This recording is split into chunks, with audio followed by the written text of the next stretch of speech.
Hey there, fellow travelers!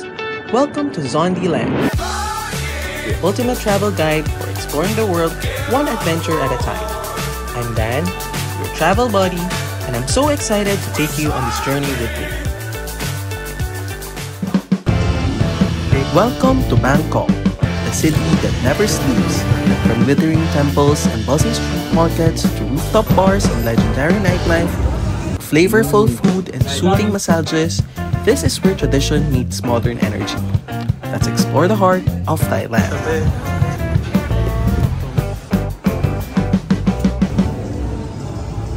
Okay, we're going to Bangkok, Thailand. We're going to Bangkok. We're here na in Bangkok. So this is their airport.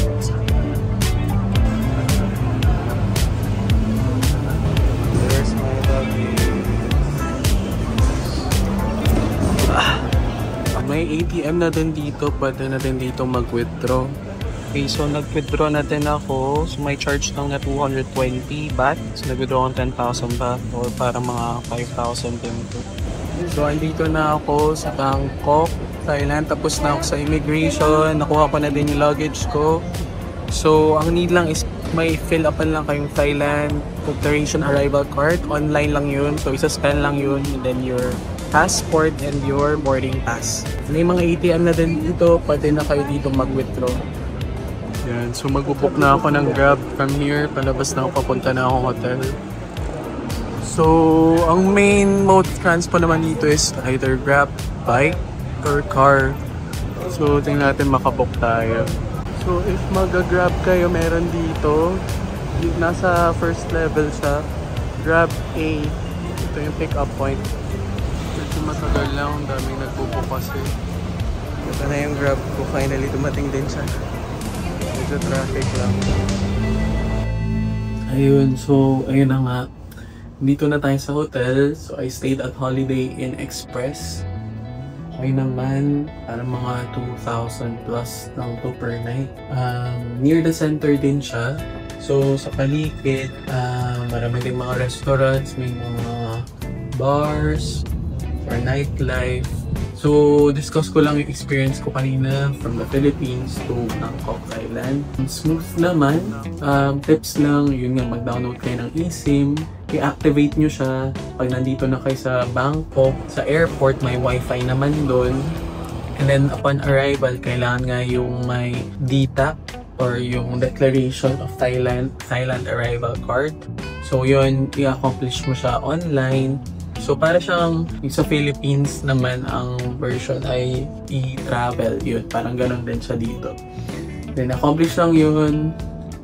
Kasama yung passport and boarding pass. Yun. So, yun yung requirement para makapass through ka sa immigration. And then, from there, may mga ATMs na dun. Mag-withdraw ka na. So, nag-withdraw kanina, 10,000 baht. May charge lang yun ng mga 300 pesos, ganyan. Dun ka mag-book. May allotted na Grab area doon. Doon ka dapat mag-book ng Grab. So, doon lang talaga sa baba. And then yun, nakapag-book naman ako.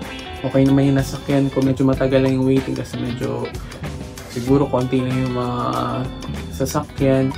So, mabilis yung biyahe except nung papunta na dito, doon nag-traffic. So, parang it took me 40 minutes din to get here sa hotel. And then, checking in naman around 8 p.m. Okay naman, smooth naman. And, ayun, andito na ako finally. So, ako lang mag-isa. So, good luck. But I'm excited for the next days to come.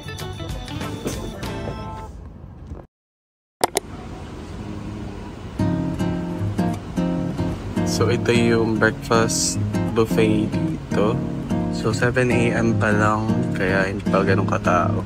Meron silang mga salad, fruits, their coffee machine, cereals, bread. This is what I got.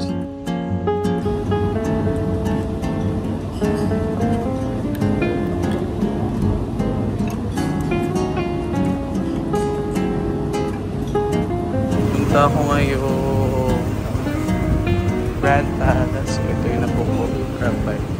So, andito na tayo sa Grand Palace. Walking tayo. Ito, madami ding mga bilihan dito sa tabi. Tingnan natin later. Ito, malapit na. Ito na entrance. So, dito yung entrance. So, dito yung bilihan ng ticket. Actually, meron ding vending machine na ticket. So, this is the ticket. 500 baht. Yan, dun tayo sa dulo muna mag-start. Ganda ng mga temples. The Grand Palace in Bangkok is one of Thailand's most iconic landmarks, rich in history, architecture, and cultural significance. It is a must-visit site for travelers, especially first-time visitors to the city. So, dito mo nagagamitin yung ticket for entrance.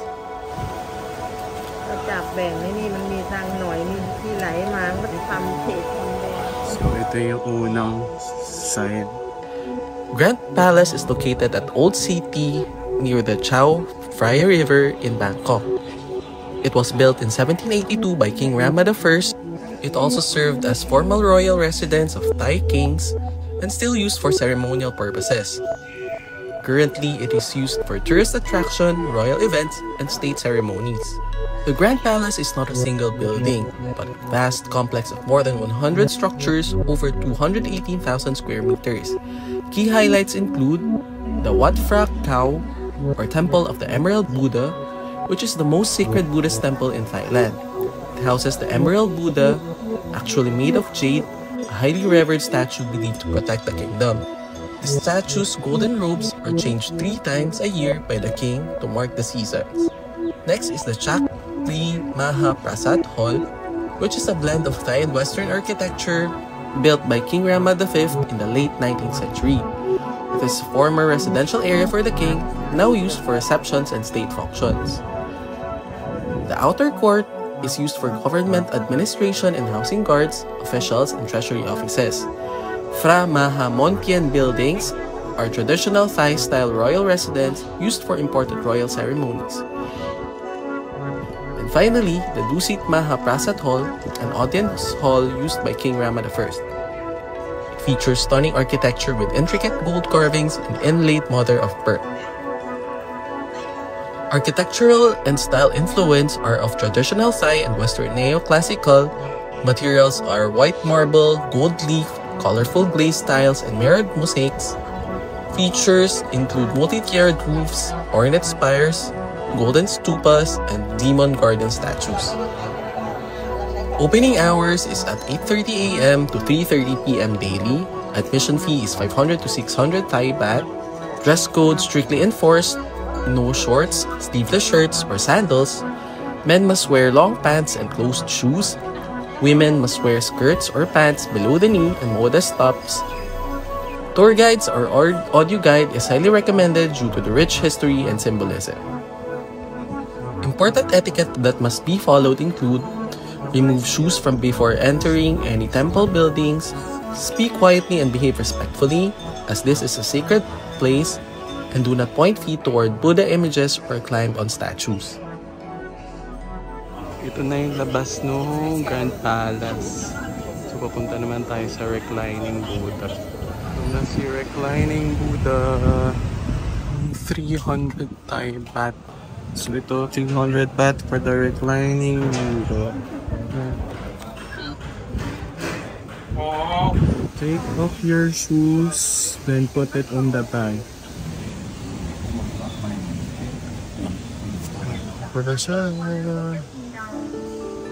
The reclining Buddha in Bangkok is one of Thailand's most awe-inspiring religious monuments and a major tourist attraction.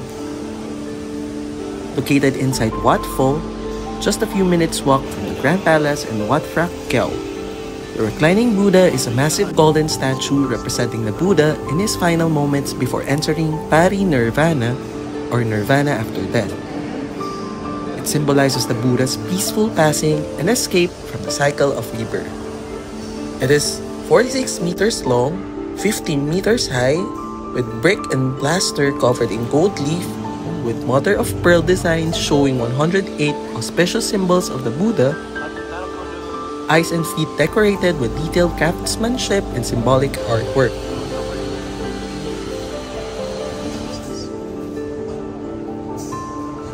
For posterity,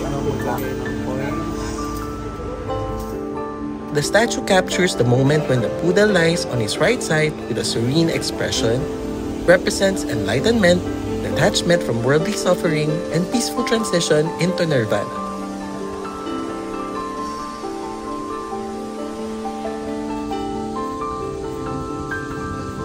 Wat Pho is the oldest and largest temple complex in Bangkok. Known as Thailand's first public university, especially in medicine and massage, it is home to over 1,000 Buddha images, more than any other temple in Thailand. So dito yung mga massage area. I will try the foot massage. Kasi yun yung maganda dito. Yan, hila-hilera yan. Puro foot massage. This is the area.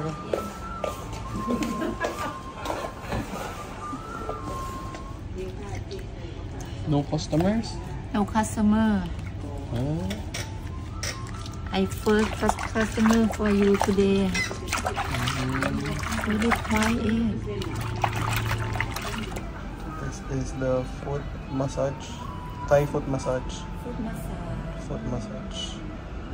Happy na? Foot. Ganda ng aesthetic dito. Maganda. Tapos walang tao. Ako lang. So, I tried some cafe. So, may nakita ko nearby our hotel. It's named CPS Coffee. So, I ordered their matcha latte, their white chocolate, cookie, and choco muffin.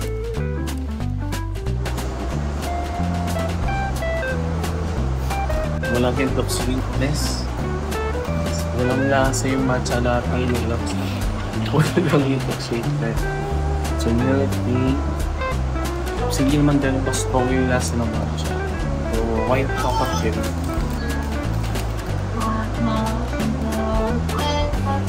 Sarap na mayroon siyang padenya. Pero hindi siya masyadong moist. Gusto ko kasi din sa cookie is medyo moist. So this one is their choco muffin.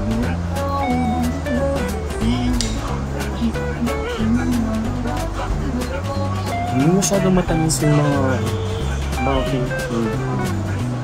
But I like the dark chocolate.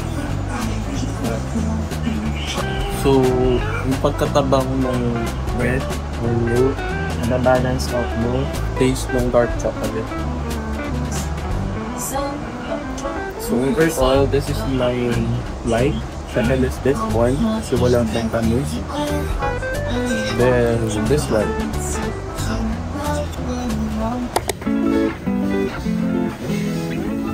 So, andito na tayo. Titikman natin yung braised pork leg nila. This one, rice with pork. With rice. Yeah. You want egg? 1 baht. No egg. No egg. Each here take away. Eat here. Each here you want only pork or pork and skin. Pork and pig skin. So I'll watch them prepare.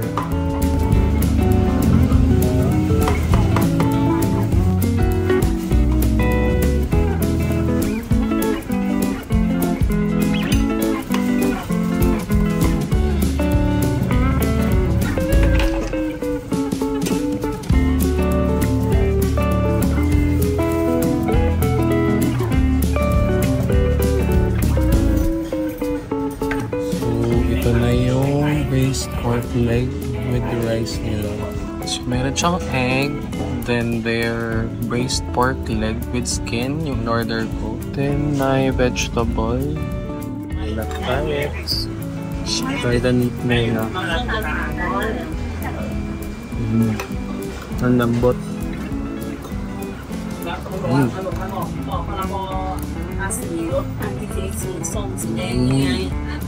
Ang lambot ng meat.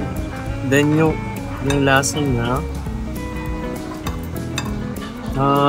hindi sa paksiw Subtle lang yung taste. Light yung soy sauce. Hindi siya maalat. Hindi rin siya matamis. Parang savory lang siya. Then ang tender ng meat, tapos yung pig skin din, it melts in your mouth. So yun yung nagpapasarap. So you have to order this with the pig skin. Kasi yung taba talaga yung nagpapasarap. But the meat, sobrang tender. And then yung lasa niya, or no sauce, hindi siya overpowering masyado. Hindi niya na-overpower yung lasa ng meat. So it complements very well. Yun. So maglalakad-lakad na tayo. Explore lang ng area na malapit sa hotel and then kakain lang siguro.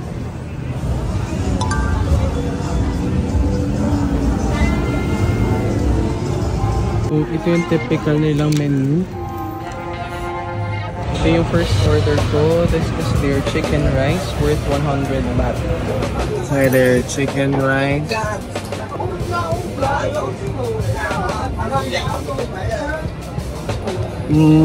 Medyo dry lang yung chicken. Plain lang siya talaga.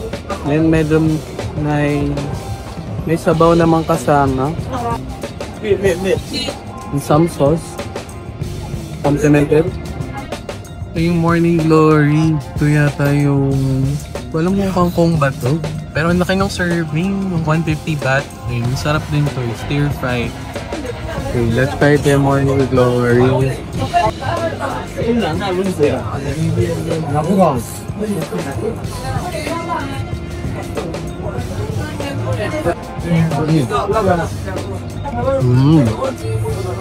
Crunchy. Fresh talaga. Then medyo may salt and spice. Tingin ko may oyster sauce din po. Pero masarap.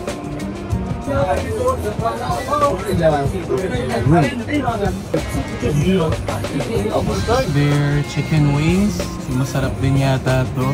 So may kasama siya yung sauce niya. Okay, try na natin yung chicken wings.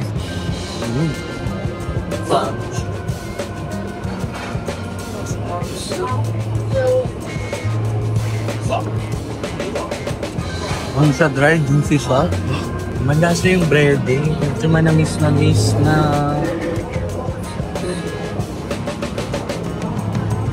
parang garlicky. Sarap.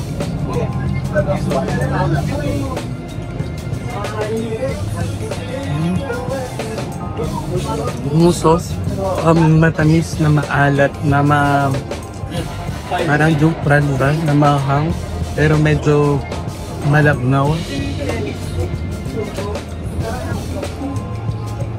Sarap. Sarap yung wings.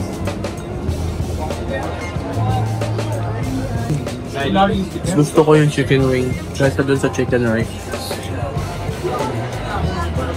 Ito naman yung papaya salad. So very popular dito sa Thailand yung papaya salad nila.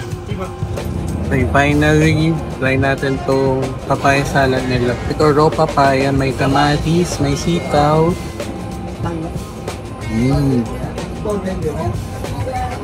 May manik. Yung pinaka-sauce niya, medyo na mix ng tamis, asin, alat. Pero medyo managas na mix. Yung sarap din siya.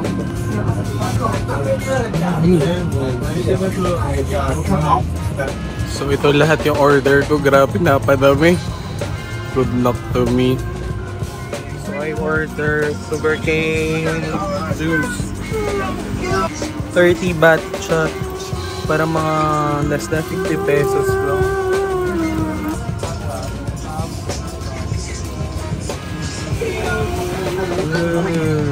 Ito cannabis. Marijuana.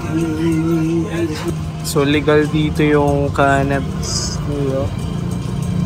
Ang dami din dito bars.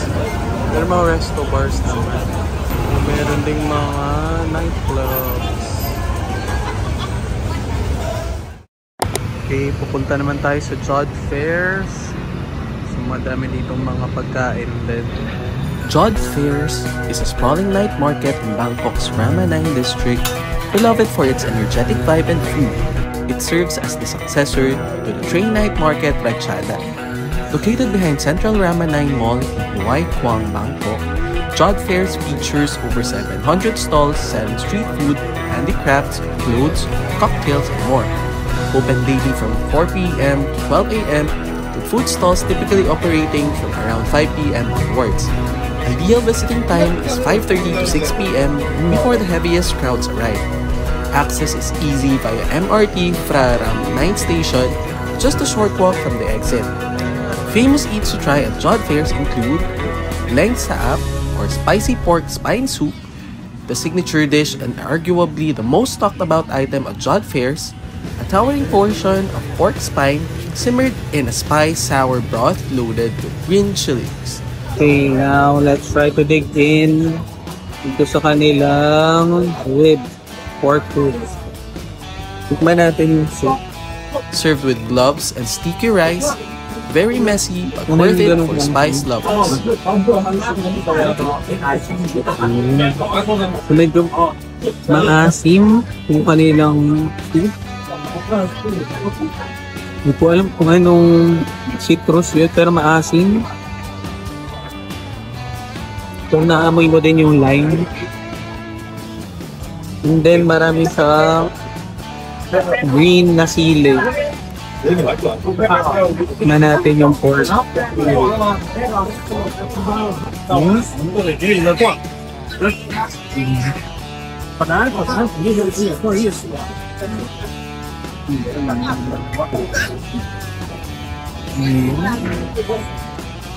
Okay naman yung pork. Siguro kaya nakaka-excite to kainin kasi nga yung itsura ba, appealing siya yung tower. Pero taste-wise, parang yung normal na pork sinigang lang. Parang ganun. Siguro mas masarap to kung mas tender yung meat. Pero since naka-tower na siya, so nagiging medyo dry yung meat. Yung soup, sucks lang, medyo maasim lang. Okay lang naman sa for me. Masaya to pa yun with roof. Pero yun, ako so-so lang dito sa rib, pork rib nila na with soup. Next is the mango sticky rice with coconut cups topped with sticky rice and mango bits drizzled with extra coconut milk. Try natin yung mango sticky rice nila. Kumatamis yung mango. Mango.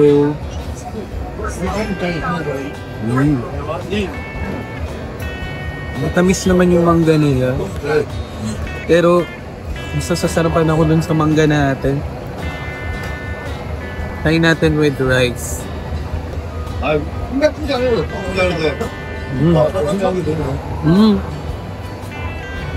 Masarap yung sticky rice.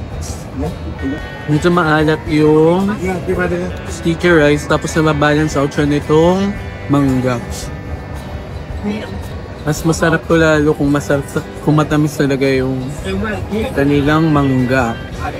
Sweet, crispy, creamy combo is a winner. Next is the live squid and small shrimps seasoned with spices and salt, shaked and eaten alive. So I will try the shrimp. Live shrimp.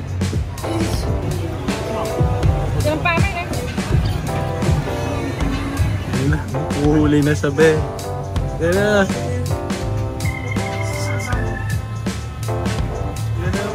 Shrimp! Tumatas na! Shake, shake, shake. Shake, shake, shake. Okay. Shake. Oh. Still jumping, dancing shrimp. Are you ready? Let's eat the live shrimp. Okay, let's go. The dancing shrimp. Shake, shake, shake. Oh my gosh.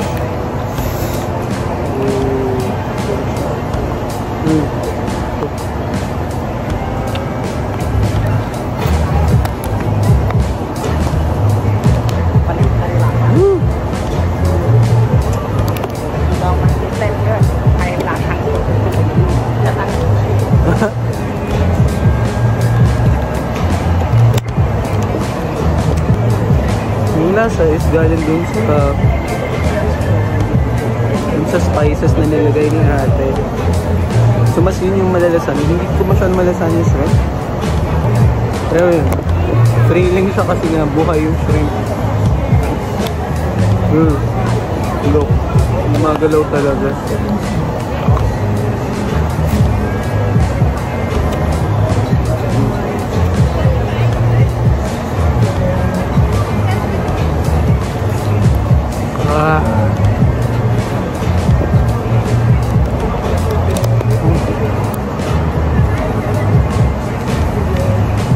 So naman, hindi mo siya malalasahan.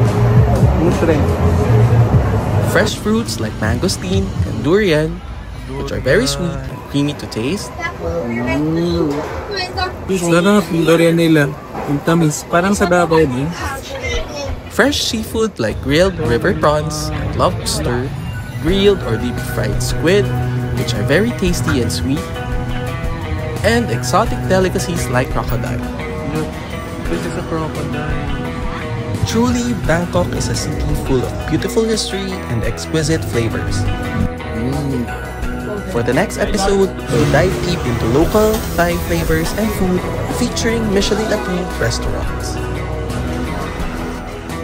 This is On The Land, your favorite travel buddy. Thanks for watching!